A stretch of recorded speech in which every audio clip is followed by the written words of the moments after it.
Hi there. I want to say something, and I want to say it as simple, as clear, and as straightforward as possible. So here it is. What we know about physiology is not all there is to know about physiology. Let me say that again. What we understand about how the body works is not a complete understanding of how the body actually works. And by we, I mean everybody. You, me, your medical doctor that has 2 master's degrees and a PhD in whatever specialty, including me with a PhD in biomedical sciences and over 15 years of research experience. We still do not completely understand how the body works. And if I may put it in a different perspective, I would say that our entire healthcare and medical systems are based on incomplete information about what health actually is. And I want you to think about that for a moment. And while you think about it, I just want to point out that over the past century alone, there's been a conservative estimate of about 10 to 20 trillion US dollars invested in medical research, trying to find out new methods and new technologies in healthcare, trying to find new ways of diagnosing diseases. And these are the things that have informed the policies that we have in healthcare. And the question is, why is it that after so much research, right now we've got so much technology going on, we've got talking machines, we've got flying cars, and yet we still cannot knuckle down the issue of healthcare? The question is, why?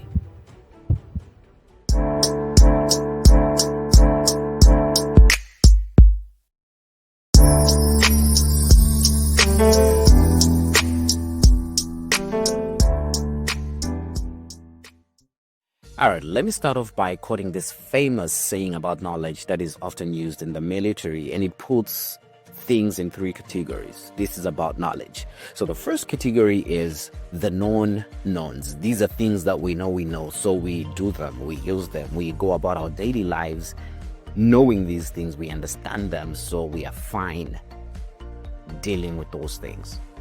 But then there's a second category where there are known unknowns. These are things that we know we don't know, but because we know we don't know them, we get to want to try and find out about them. So we do research, we investigate them, we compile data to get to a point where we understand the things that we know we don't know.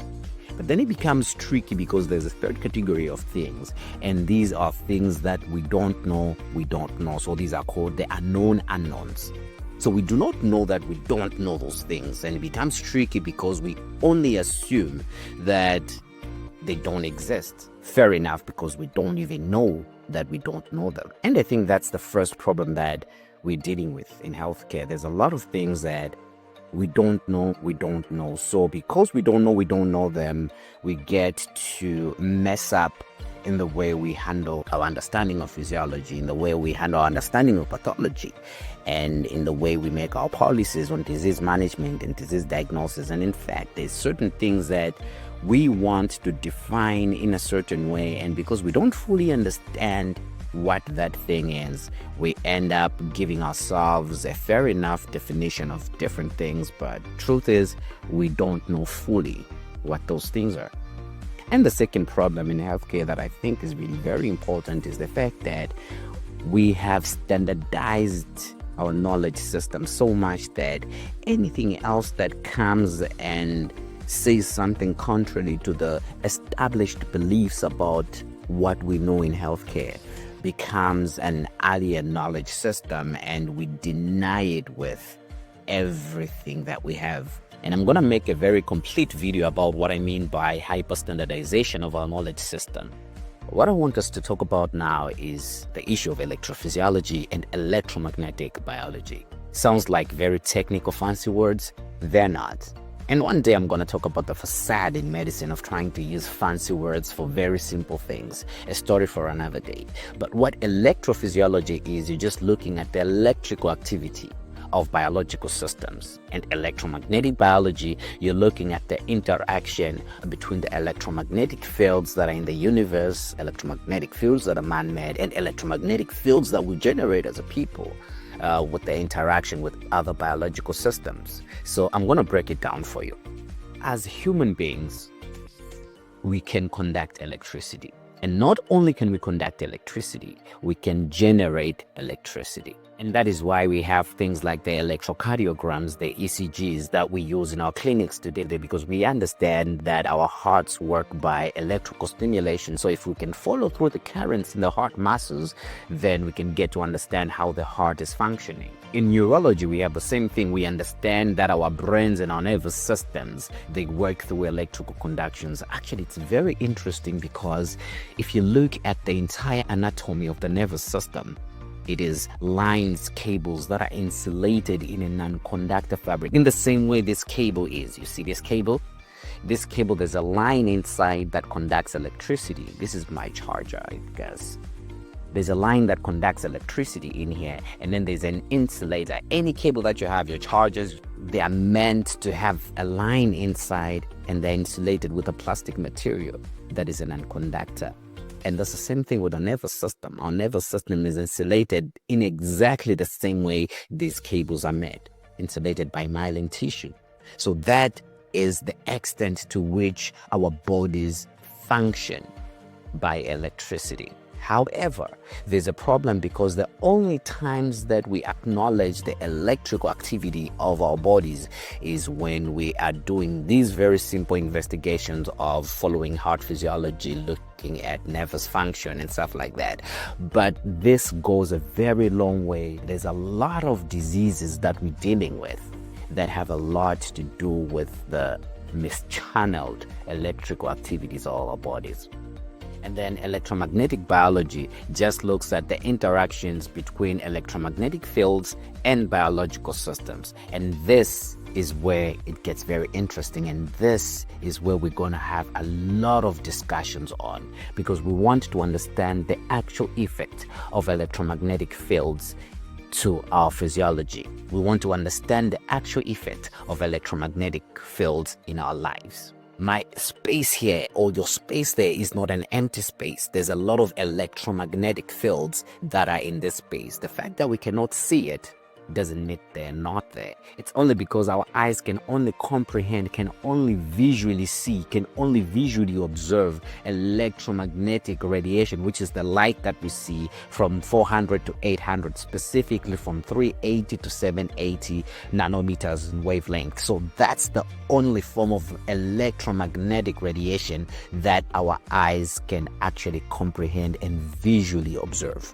But the truth is, there's electromagnetic fields all over us. In the same way, there's a lot of electromagnetic fields from the sun, from the earth, from the wall, from the person next to you. We all produce electromagnetic fields. So these are the three categories of electromagnetic fields. There's the natural electromagnetic fields that are coming from the electromagnetic space around us, which is the sun and the earth and everything else that's around us, that emit some electromagnetic radiation that we don't get to see because our eyes cannot comprehend, cannot visually observe those wavelengths of the electromagnetic field.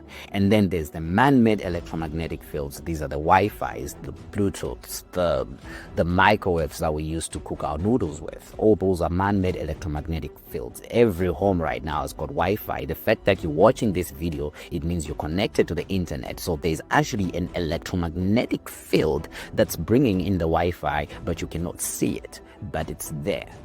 So in the same way your radio at home can transcribe the radio waves that it receives and turns it into electrical energy and decodes it into the music that you hear, the audio that you hear, is the same way our bodies can actually transcribe and absorb electromagnetic radiation, electromagnetic fields, and have some form of biological effect by that interaction. So whether that interaction ends up with a good outcome or a bad outcome depends on many other things that we're going to talk about.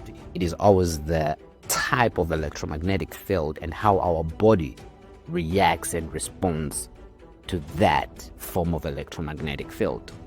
And all electromagnetic fields can interact with our biological tissue, whether that interaction is a good interaction or a bad interaction, whether that interaction results in a positive thing or a negative outcome. There is some interaction that happens between us, between our bodies, and the electromagnetic fields that we're living in.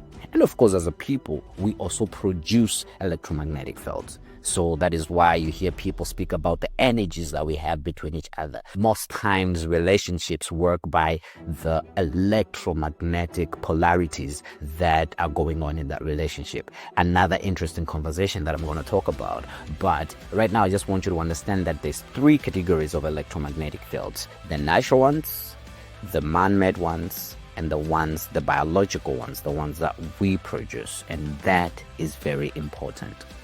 All right, so there it is. I just wanted to introduce you to two of the most important physiological themes that have been kind of abandoned in medical pedagogy, yet very important in our understanding of physiology.